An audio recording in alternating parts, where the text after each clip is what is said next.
दोस्तों, मैं हूँ आरजे खुशी और आप सुन रहे हो श्रेया और कबीर की कहानी। उसके बोलने के तरीके पर ध्यान न देते हुए श्रेया ने आराम से कहा, क्यों नहीं, हमने इस पर सहमति जताई थी और मैं हूं ही ऐसी। दूसरों के बारे में सोचना मेरी फितरत में है। कबीर को और गुस्सा आ रहा था। वो वापस श्रेया की तरफ देखना नहीं चाहता था और सीधा ऊपर चला गया। अगले दिन जब श्रेया सुबह उठी तो उसे कबीर नहीं दिखा। हैरान होकर उसने पूछा, कबीर कहाँ है? नौकरानी ने जवाब दिया, सर कल रात अच्छे से सो नहीं पाए, इसीलिए सुबह जल्दी ही निकल गए। श्रेया ने मन ही मन सोचा, इस इंसान को साफ तौर पर मेरे साथ रहने में तकलीफ हो रही है, लेकिन फिर भी यह ऐसा करने पे जोर दे रहा है। प्यार की ताकत सच में महान है। काव्या को किसी भी तरीके की तकलीफ से बचाने के लिए ये खुद सब कुछ सहन कर रहा था। उसको कबीर पर दया आ रही थी, लेकिन अगले कुछ दिन तक कबीर बिल्कुल भी घर नहीं आया। श्रेया ने मन में सोचा कि क्या काव्या ने कबीर को कुछ कहा है जिसकी वजह से कबीर घर नहीं आ रहा।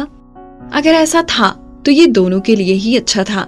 आखिरकार इतने वक्त के बाद भी अभी तक उन्हें एक दूसरे के साथ रहने की आदत नहीं हुई थी। एक साथ रहने में उन दोनों को ही परेशानी थी, लेकिन उसको हल्की सी बेचैनी क्यों हो रही थी? जब भी वो कबीर को किसी काव्या जैसी लड़की के साथ देखती तो वो उदास हो जाती। शायद इसीलिए कि काव्या श्रेया को अब बिल्कुल भी पसंद नहीं थी। वो नहीं चाहती थी कि काव्या जो चाहती थी उसे वो मिल जाए। उसके नाटक की शूटिंग भी जल्दी ही शुरू होने वाली थी। श्रेया एक ईमानदार लेकिन बुरी कृशाला का रोल करने वाली थी। पहली शूटिंग बी सिटी की फिल्म स्टूडियो में होनी थी, तो पहले दिन सभी वहां इकट्ठे हो गए। दरवाजे पर एक तख्ती थी जिस पर नाटक का नाम लिखा था, प्यार की तलवारें।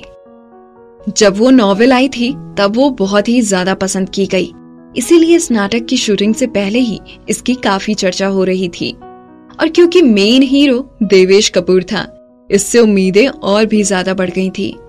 वहां ओपनिंग पार्टी में श्रेया भी पहुंची, लेकिन श्रेया को ये समझ नहीं आ रहा था कि वो एकदम से इतनी फेमस कैसे हो गई। उधर मौजूद हर कोई जानता था कि कृशाला का रोल एक नई एक्ट्रेस को दिया गया है और वो नई एक्ट्रेस श्रेया है। वहां पर हर कोई श्रेया से तजुर्बे में बड़ा था, तो श्रेया बस अपने हाथ में वाइन का गिलास लेकर सबकी ओर मुस्कुरा रही थी। थोड़ी देर बाद उसको ऐसा लगने लगा जैसे उसका सिर गर्म होने लगा है। उसके बाद उसने किसी को कहते हुए सुना कि नीति शर्मा वहां पहुंच गई है। वो इस नाटक की मुख्य भूमिका निभा रही थी और सबसे फेमस एक्ट्रेस थी। जैसे ही वो वहां पहुंची, लगभग सभी की नजरें उसी पर चली गई। उसके पीछे कुछ असिस्टेंट और कुछ मैनेजर्स भी थे जो सबका ध्यान आकर्षित कर रहे थे। श्रेया ने उसकी तरफ देखते हुए सोचा कि नीति सच में बहुत खूबसूरत है। पहली बार वो किसी इतने बड़े सेलिब्रिटी के इतने करीब थी। श्रेया देखकर ये हैरान थी कि नीति कितनी बड़ी सेलिब्रिटी है। बाहर उसके बहुत सारे फैंस उसका मनोबल बढ़ा रहे थे और वो जहां भी जाती लोग उससे मिलने का इंतजार करते। बेशक सबकी नजरें उसी पर गड़ी हुई थी, लेकिन फिर उसके बाद रिया आई। उसने हल्के पीले रंग की ड्रेस पहनी हुई थी। हवा से उसकी ड्रेस लहरा रही थी और वो काफी सुंदर लग रही थी। उसके आते ही कुछ लोगों ने उसे घेर लिया और बातचीत करने लगे। आखिरकार रिया को भी बहुत लोग जानते थे। हालांकि वो नीति शर्मा जितनी फेमस नहीं थी, लेकिन उसने अपने लिए नाम कमा लिया था। कुछ देर बाद उसने देवेश कपूर के आने की खबर सुनी। जब से उसने काम करना शुरू किया था तभी से वो बहुत पॉपुलर है। वो सबका चहेता था और हर कोई उसे जानता था। जैसे ही वो अपनी वैनिटी वैन से बाहर निकला, उसके फैंस बहुत जोर से शोर मचाने लगे, इतना ज्यादा कि कोई भी बहरा हो जाए। बाकी सेलिब्रिटीज बस उससे जल सकते थे। एक टॉप सेलिब्रिटी तो आखिर टॉप सेलिब्रिटी ही होता है। जैसे ही वो बाहर निकला, बहुत सारे लोग उसके पीछे भागे। श्रेया के पास खड़ी नवी ने जल्दी से उससे कहा, तुम्हारे और देवेश के काफी सीन साथ में हैं, याद रहे उससे नजदीकियां बनाने की कोशिश करना। बाद में उसके पास जाकर उसको हेलो जरूर बोलना, वरना तुम्हारे सीन अजीब लग सकते हैं। आधा मुंह खोलकर श्रेया देवेश को दूर से ही देख रही थी। वो लंबा और पतला था। लाल होंठ और सफेद दांत। वो थोड़ा कबीर की तरह ही दिखता था। अब वो जानती थी कि ये दोनों भाई हैं। लेकिन जो भी हो, अब कबीर उसका पति था। श्रेया को उसके छोटे भाई से ऐसे मिलना थोड़ा अजीब लगा। इससे पहले कि वो कुछ और सोच पाती, नवी ने उसे आगे धकेलते हुए कहा, जल्दी जाओ। श्रेया की आंखें देवेश की जानी पहचानी आंखों से मिली। हेलो देवेश सर, वो हिम्मत जुटाकर बस इतना ही कह पाई। निर्देशक ने जल्दी से देवेश को श्रेया से मिलवाया, ये कहते हुए कि कृशाला का रोल श्रेया निभा रही है। देवेश ने श्रेया को थोड़े इंटरेस्ट के साथ देखा। हालांकि उसके चेहरे पर जो सादे भाव थे, लेकिन उसकी आंखें बड़ी और चमकदार थीं। वो काफी आकर्षक लग रही थी। इस इंडस्ट्री में जहां सब एक जैसे से ही दिखने लगे थे, श्रेया से बहुत अलग किस्म की वाइब्स आ रही थी।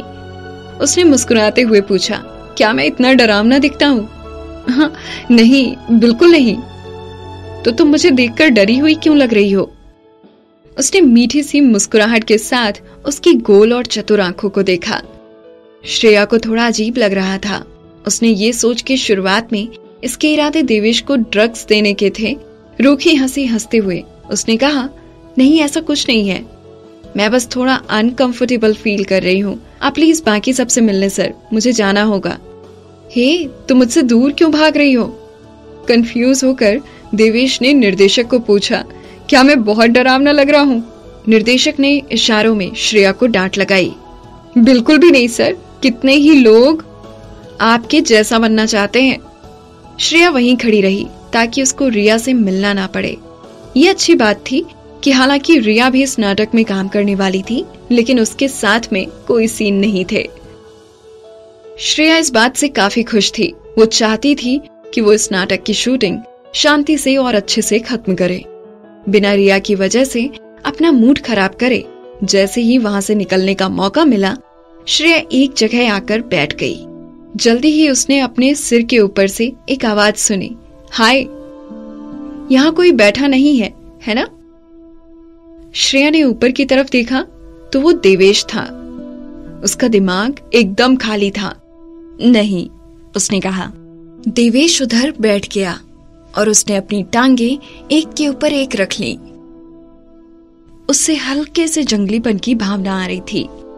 हालांकि उसका चेहरा कबीर से मिलता जुलता था, लेकिन वो कबीर से बहुत अलग था। जहां कबीर काफी एलिगेंट है, वहीं ये बेधड़क और बेहिचक लग रहा था। जहां एक तरफ कबीर किसी चीज में ज्यादा दिलचस्पी नहीं लेता था, वहीं ये एक्साइटेड लग रहा था।